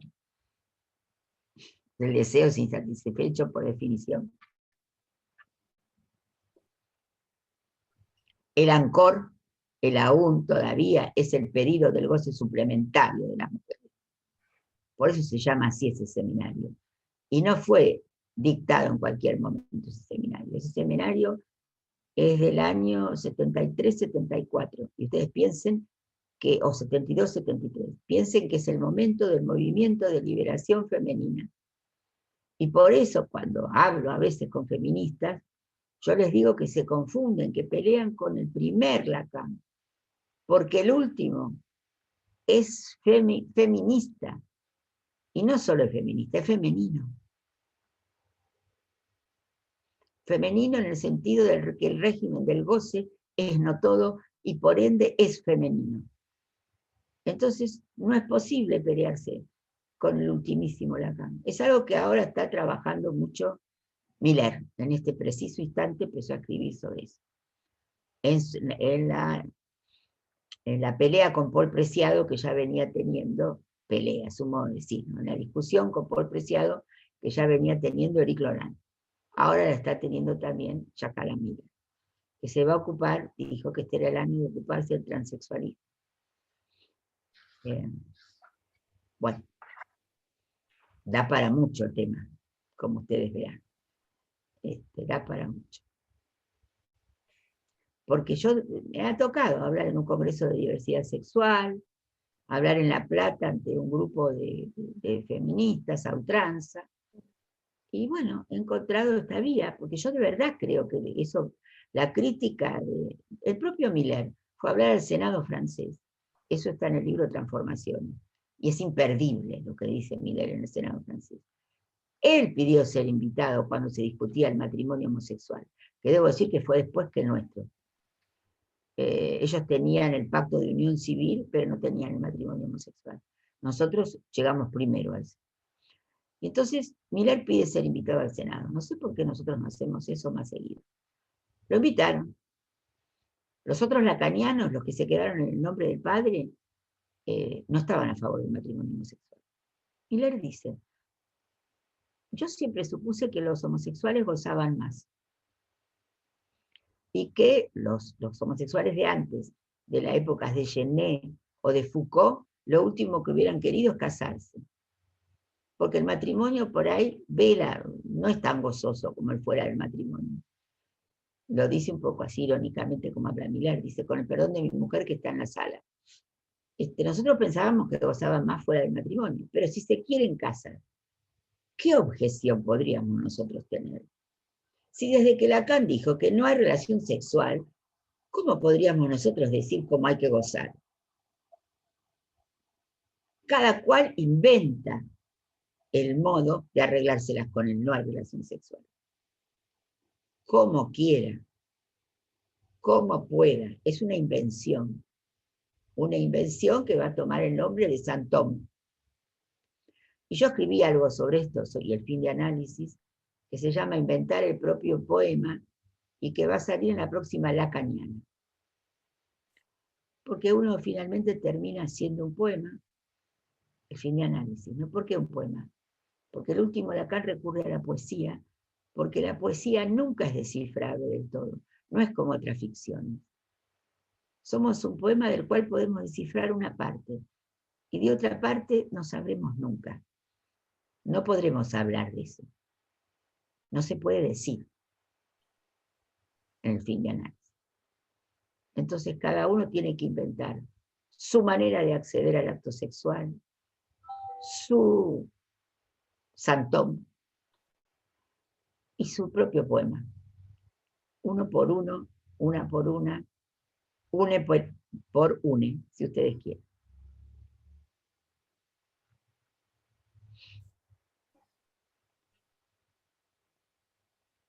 Bueno, Mónica, quedan más preguntas. Bueno. Bueno, nos preguntaban por el ser de A3 no edípico. Eso es otra clase. El ser de A3 es la solución que encuentra Marguerite Duras, que no es una solución edípica, y que es trabajado por Lacan en el homenaje a Marguerite Duras del rapto de Lovestein. Está muy trabajado también por Éric Laurent y por Miller en los últimos capítulos del curso de Miller, Los usos del lapso. Y yo lo trabajé mucho en mi libro Cada uno encuentra su solución, que como verán tiene mucho que ver el título con lo que estoy hablando ahora. Marguerite Duras no era una histérica. Son cosas maravillosas. Nunca Lacan escribió un homenaje a nadie más. El único homenaje se llama Homenaje a Marguerite Duras del rapto de Lovestein. Marguerite Duras no era una histérica, pero su solución al dolor de que el dos no existe, a lo real del dos, a que no se puede hacer de dos uno. Su solución al dolor de amar, ella escribe mucho sobre el dolor de amar, fue el ser de A3. Eso está en sus novelas. Sobre todo no tanto en Lovestein, porque Lovestein es una psicosis, sino en la otra novela a la que hace referencia a Marguerite Duras, a la que hace referencia a Lacan hablando de Marguerite Duras. Porque dice una cosa muy hermosa, ¿no? Son los amores fuera de la lógica del conjugo, es decir, fuera de la lógica del matrimonio, donde no importan los bienes, sean los bienes materiales, sean los hijos, que también son bienes. Es el amor por el amor. Y eso duele.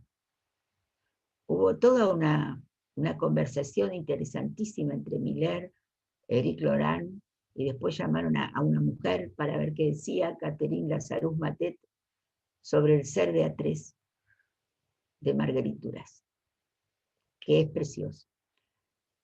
Por supuesto, Lacan se refiere a sus obras, y el ser de A3 en sus obras pasa por dos mujeres y un hombre. Las 10:30 de una noche de verano. Les quiero decir que Lacan lo cita así, las 10:30 de una noche de verano. Dice, usted sabe, ella sabe sin mí lo que yo enseño. Y dice algo así como se ocupa de las criaturas atrapadas por el amor imposible de domesticar a las 10:30 de una noche de verano. Y ahí uno tiene que entender, tiene que saber lo suficiente Marguerite Duras como para entender que las 10:30 de la noche de verano es otra novela de Marguerite Duras, donde se juega el ser de A3. Si tuviera tiempo se las contaría brevemente. Jimena, ¿tengo el tiempo? Sí, ¿La puedo contar en 5 minutos? Sí. Bueno, se trata de una pareja que va en un auto por España. Es una pareja con una hija y una amiga de la familia, de ella, de él, no de la niña. María, que es la protagonista, está bebiendo, porque bebe, se alcoholiza, como Marguerite Duras. Se avecina una gran tormenta, y entonces tienen que parar en un hotel en un pueblo, donde un hombre ha encontrado a su mujer en la cama con otro, y los ha matado a los dos. Entonces en el pueblo están buscando al asesino. En el hotel ya no hay camas, porque se viene una gran tormenta. Entonces tienen que acomodarse.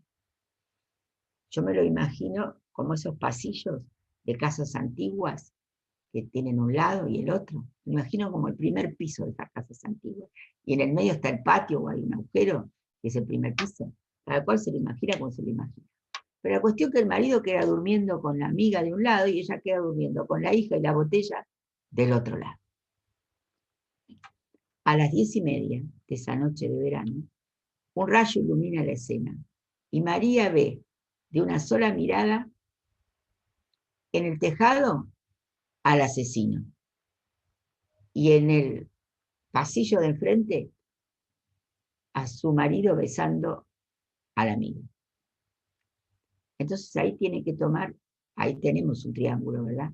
Tenemos más de un triángulo. Tenemos el triángulo del asesino que asesinó a los dos. Tenemos el triángulo de ella, la amiga y el marido. Y tenemos el triángulo de ella, el marido y el asesino. ¿Por qué? Porque María se pregunta qué hacer.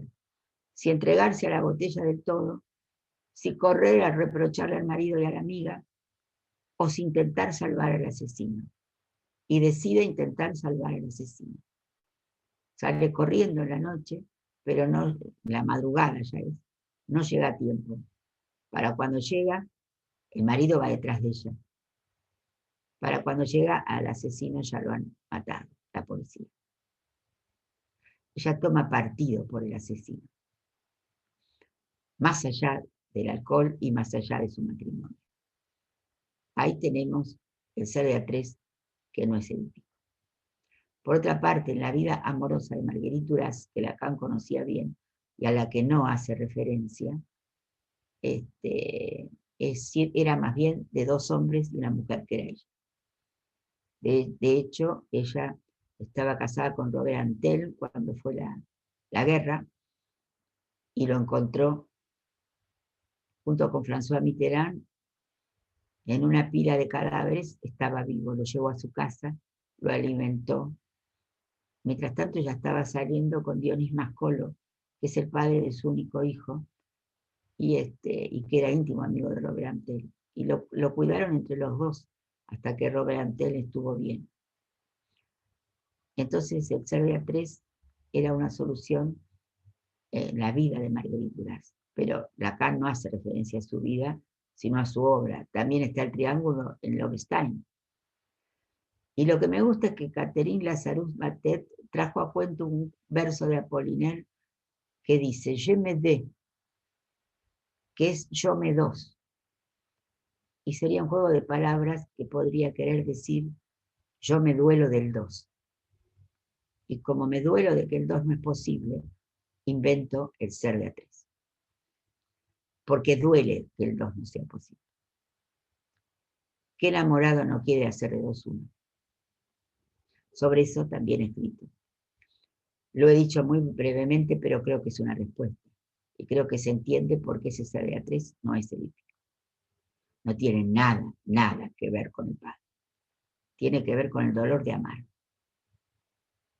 Que estaba muy en Marguerite Duras. Tiene otra frase acá, preciosa, que dice, usted lo sabe de sobra, deliciosa Marguerite, cuando usted celebra las bodas taciturnas de la vida vacía con el objeto indescriptible.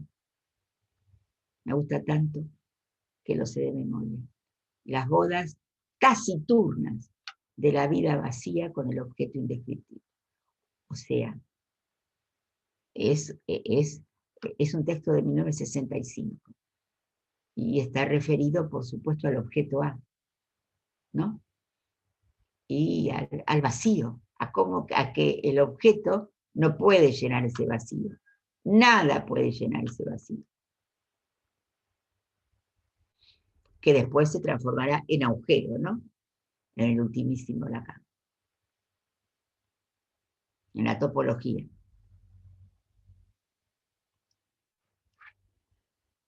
Bueno, dije bastante.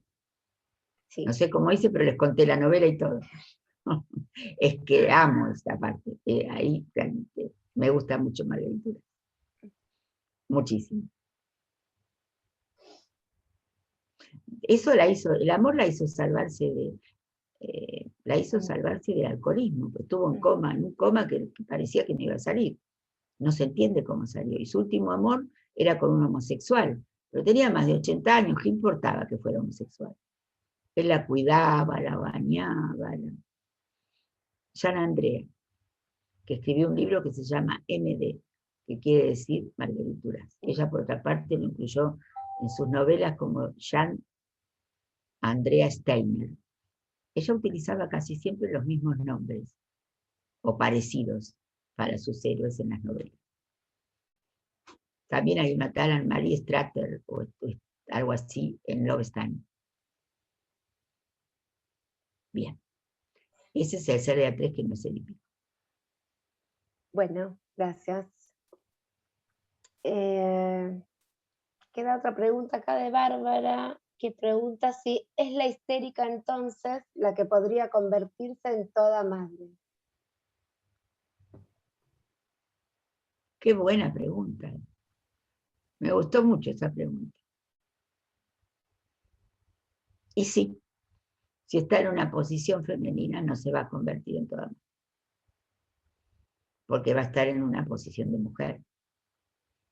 Si arribó a la posición femenina, cosa que no es tan fácil, es difícil.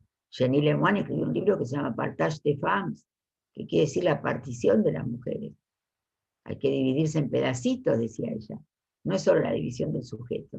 Es como, partage en francés es como si uno repartiera una torta. Acá se llamó la partición de las mujeres, pero partición no lo explica bien.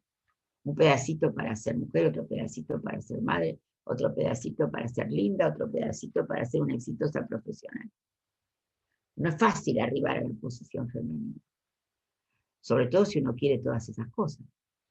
Pero es cierto que alguien que estuviera en una posición femenina no renunciaría a la mujer porque fue madre. Entonces nunca podría ser toda madre. O sea que sí, está muy bien la pregunta. Podríamos decir que es la histérica la que se transforma en toda madre. Porque el niño le funciona totalmente como falo. Y no desea, y bueno, sí desea alguna otra cosa, porque el niño como faro de la madre no es un psicótico. Puede ser un fóbico, pero un psicótico hay que ser objeto en el fantasma materno para que sea psicosis. Linda pregunta esta. No me la habían hecho nunca. Me gusta.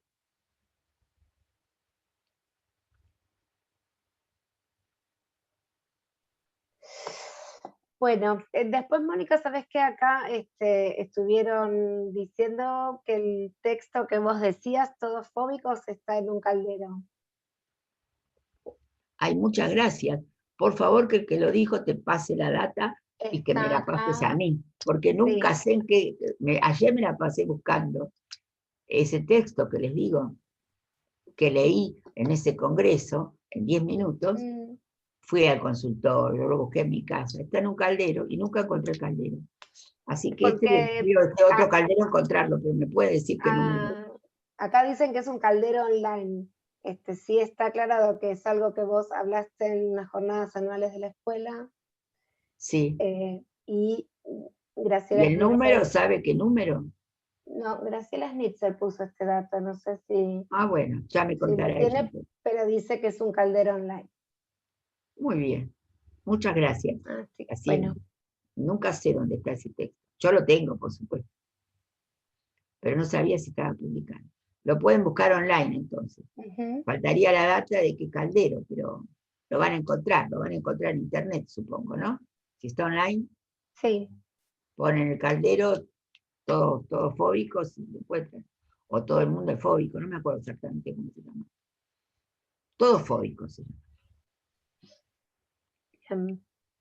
Bueno, obvio, Mónica, además hay un montón de mensajes con agradecimientos, diciendo que les encantó la clase. Así que no sé si alguien quiere preguntar algo más, si no, vamos a agradecer a Mónica y a despedirla y cerramos por hoy. Bueno, muy bien, yo les digo que la pasé muy bien porque son los temas que me gustan. Así que ya habrá otra ocasión. Hasta la próxima. Seguro, seguramente vamos a esperar contar con vos de nuevo. Mónica, muchísimas gracias, hermoso el encuentro. Gracias a ustedes. Gracias. Chao.